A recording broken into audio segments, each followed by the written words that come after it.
Hi everybody, this is Monica with Ackland Photography, and today I have for you a video tutorial on how to selective color in Photoshop.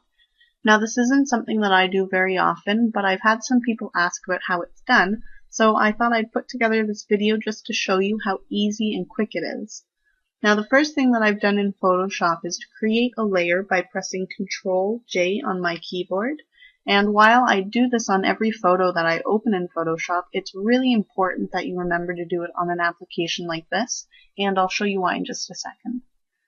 Next I'm going to come to Image, Adjustments, Desaturate, and as I've mentioned before, anytime I desaturate an image, I also like to come to Edit, Fade Desaturate, and change it to Color.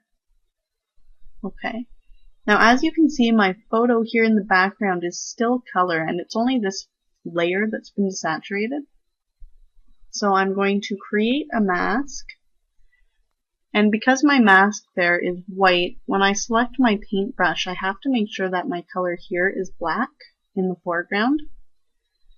And now I simply paint away the desaturation and bring back the background color.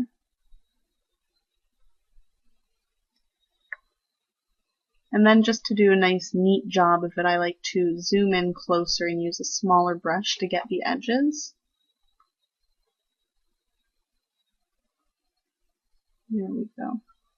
Now a photo like this is especially good for doing this just because the dress in the background there is white.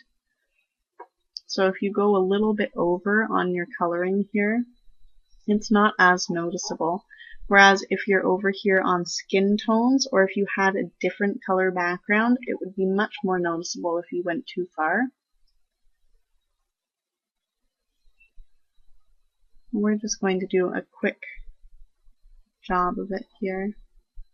Now if you were to paint too far onto the background, because you're working on a layer here, it's really easy to just change the forecolor from black to white, and then you can paint the desaturation back on. Now we'll just zoom out, and there you have it, a very quick and easy way to selective color in Photoshop.